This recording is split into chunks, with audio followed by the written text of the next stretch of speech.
మిత్రులారా, ఇవాళ ముఖ్యంగా నేను మీ ముందు నిలబడింది దేశంలో జనం విసిగి వేసారిపోయి ఉన్నారు, అలసిపోయి ఉన్నారు, నిరాశ నిస్పృహలకు గురై ఉన్నారు.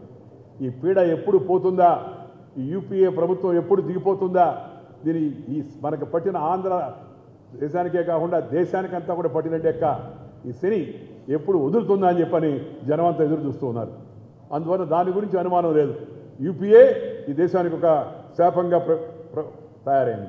ఆకాశాన్ని అంటుతున్న ధరలు, అంతులేని అవినీతి, పెరిగిపోతున్నట్టు ఎక్క నిరుద్యోగం, పెట్టరేగిపోతున్నట్టు ఎక్క తీవ్రవాదం, ఆగని అన్నదాతల ఆత్మహత్యలు, వ్యవసాయ సంక్షోభం, అతిథులపై అత్యాచారాలు, రైతన్న గిట్టుబాటు ధర కరువు, చిరు వ్యాపారులకు ఎఫ్డిఐ మరి వెన్నుపోటు, పడిపోతున్న రూపాయి విలువ. మన హయాంలో 36 రూపాయలు ఉంటే డాలర్, ఇవాళ డాలర్ 55 రూపాయలు 50 పైసలు అయిపోయింది. ఇవాళ రూపాయి తరిగిపోయింది. అంతర్జాతీయంగా మన ప్రతిష్ట దిగజారిపోతూ ఉంది. ప్రపంచ దేశాల్లో భారతదేశం నవ్వుల పాలవుతోంది.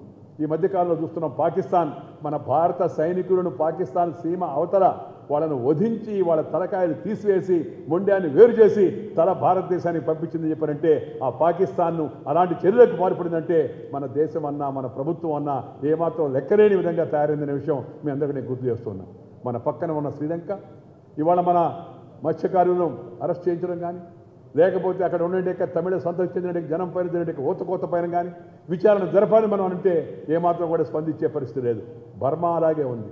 నేపాల్, హిందూ దేశం అని పేరుగాంచిన నేపాల్లో ఇవాళ భారత వ్యతిరేక శక్తులు ఇవాళ రాజ్యం చేసే పరిస్థితి ఏర్పడింది.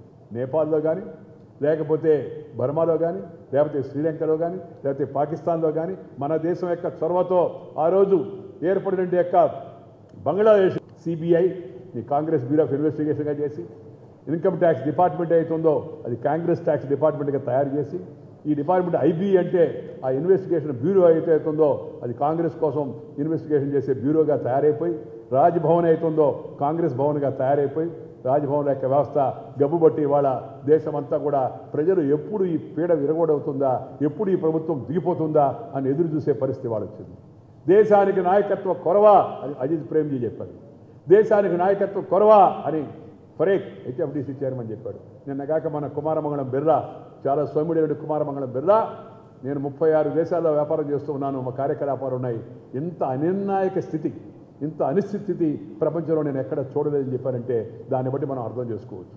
పరిశ్రమ రంగాలు నిరుత్సాహంతో ఉన్నాయి, వ్యవసాయ రంగం కుదేలవుతూ ఉంది, చేనేత రంగం ఇవాళ చేయూత లేకుండా బాధపడుతూ ఉంది, నిరుద్యోగ యువత ఇవాళ మరి నిరాశతో కొట్టుమిట్టాడుతూ ఉన్నారు.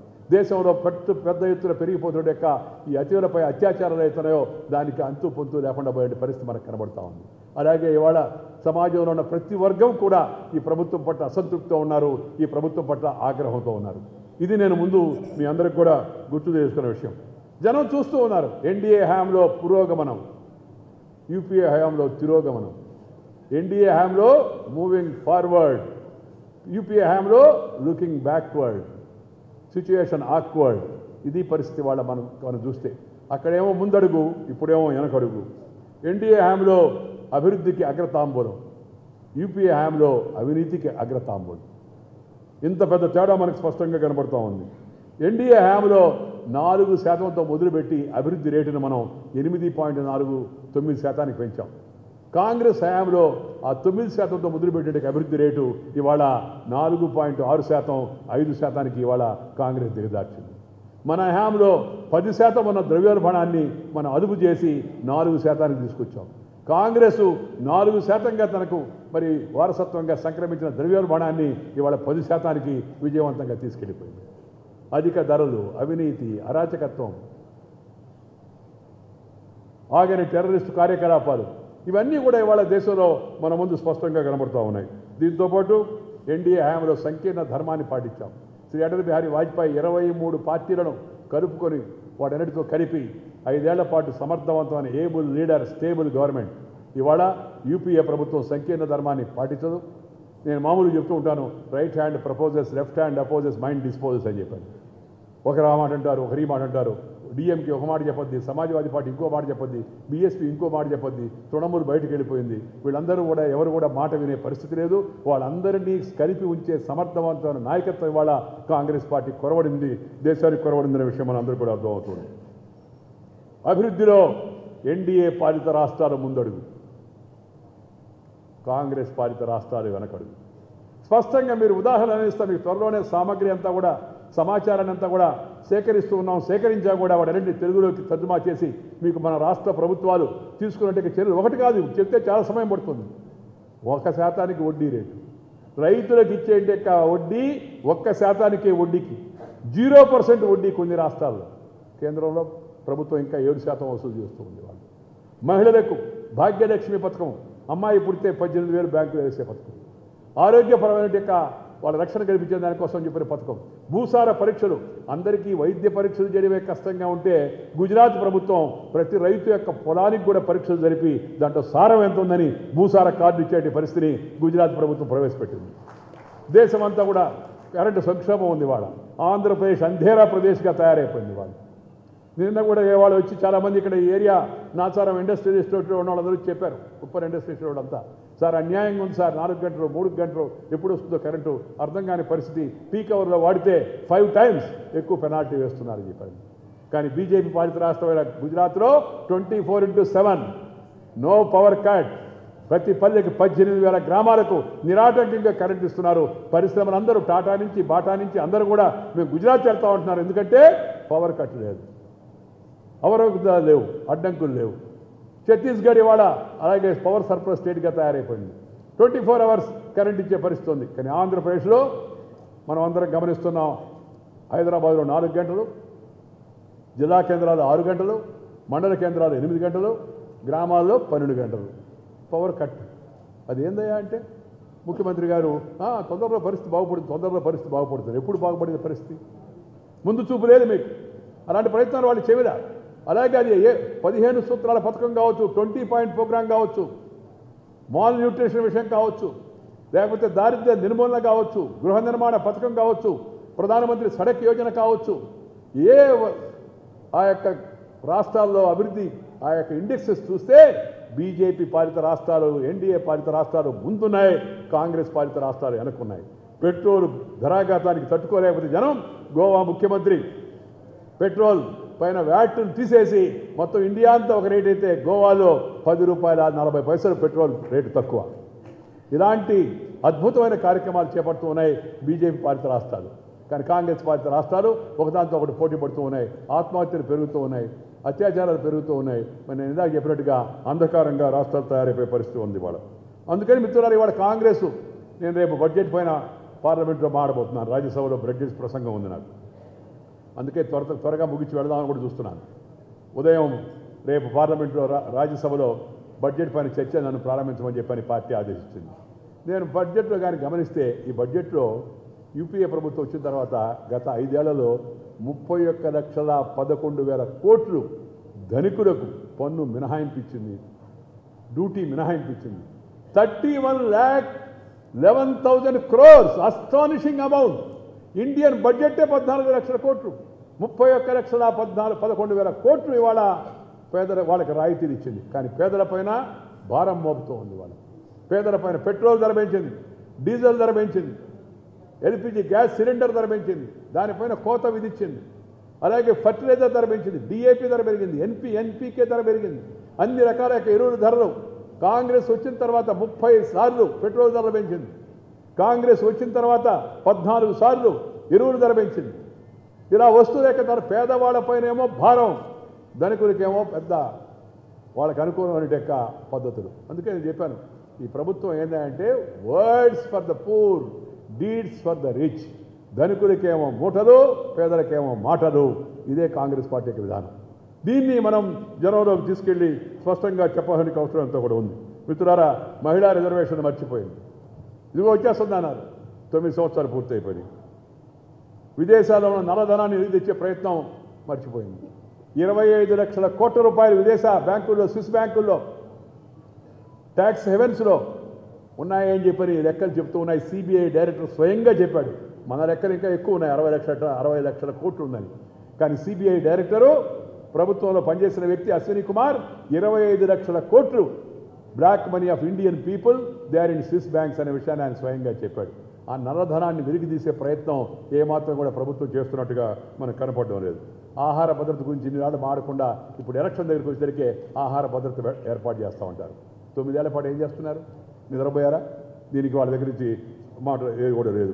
ఆధార్ కార్డు ఇస్తా ఉన్నారు, అందరికీ ఆధార్ కార్డు అని. మన లెక్క చూస్తే 25% కూడా పూర్తి కాలే. ఇంకా కాంగ్రెస్ వాళ్ళు అనుకుంటున్నారు ఈ ఆధార్తో మనకు జనాధారం పెరుగుతుందని. నేను కాంగ్రెస్ చెప్పదలుచుకున్న ఈ ఆధార్ కార్డుతో జనాధారం పెరగదు, మీరు నిరాధారం అయిపోతారు ఆఖరికి. అది మాత్రం తప్పదని చెప్పిన విషయాన్ని ఈ సందర్భంగా కాంగ్రెస్ పార్టీకి నేను గుర్తు చేస్తున్నాను. ఎందుకంటే ఇప్పుడు 25% కూడా పూర్తి చేయలేదు. ఇప్పుడు ఇంకోటి పెట్టారు డైరెక్ట్ క్యాష్ ట్రాన్స్ఫర్ అని. డైరెక్ట్ క్యాష్ ట్రాన్స్ఫర్ వలన అంటే నేరుగా నగదు బదిలీ. అందరు జనంలో ఆశలు కల్పిస్తారు, మనందరికి వచ్చేస్తుంది కావాలి, బదిలీ అయిపోద్ది అంతా కూడా అని చెప్పారు. నగదు బదిలీ direct cash transfer will not be, వాళ్ళు అనుకుంటున్నారు it will make vote transfer అని. ఈ డైరెక్ట్ క్యాష్ ట్రాన్స్ఫర్ వలన ఓటు ట్రాన్స్ఫర్ అవుతుందని కాంగ్రెస్ వాళ్ళు కళ్ళగంటున్నారు.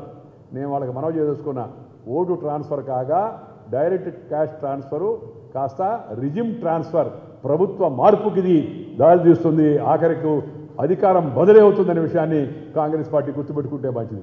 కాంగ్రెస్ నాయకులు యువ నాయకులు ఉదయం చెప్పారు, స్లోగన్ ఇచ్చారు, ఆప్కా పైసా ఆప్కా హాత్ మే.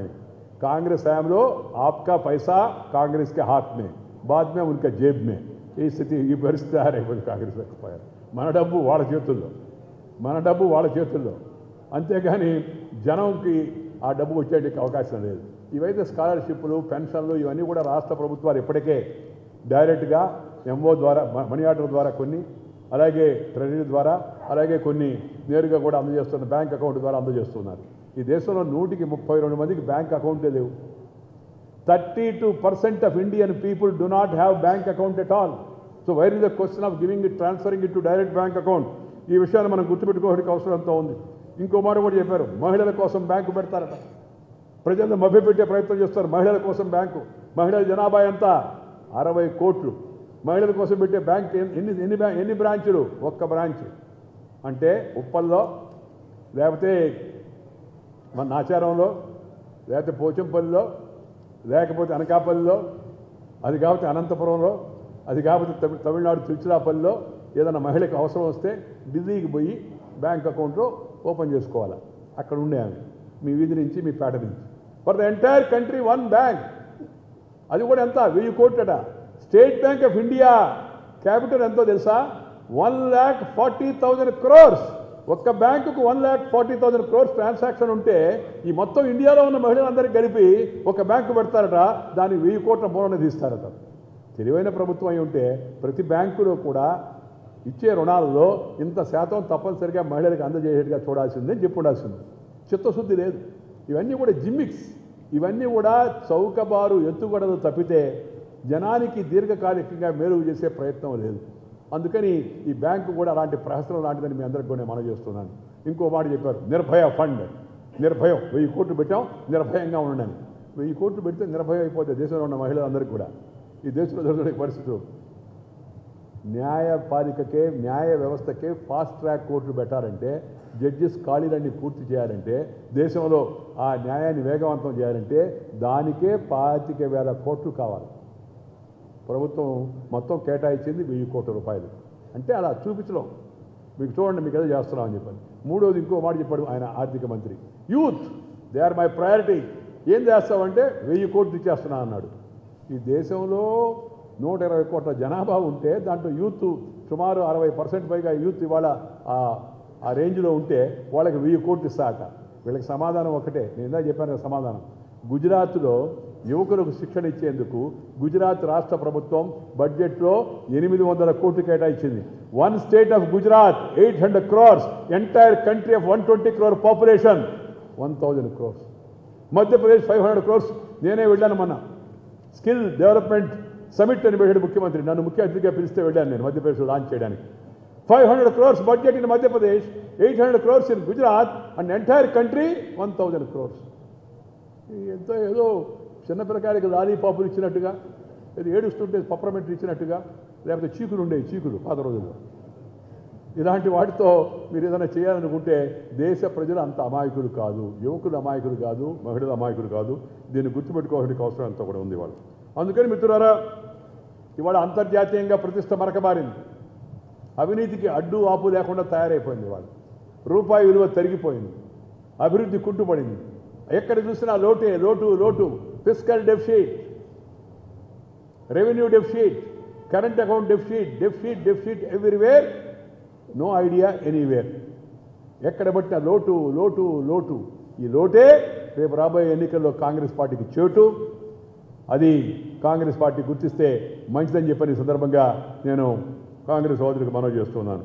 ఈ మిత్రులారా ఇప్పుడు చెప్తూ ఉన్నారు, నిజమేనండి మీరు చెప్పేది కరెక్టే, కాంగ్రెస్ పోద్ది అని చాలామంది ఒప్పుకుంటున్నారు.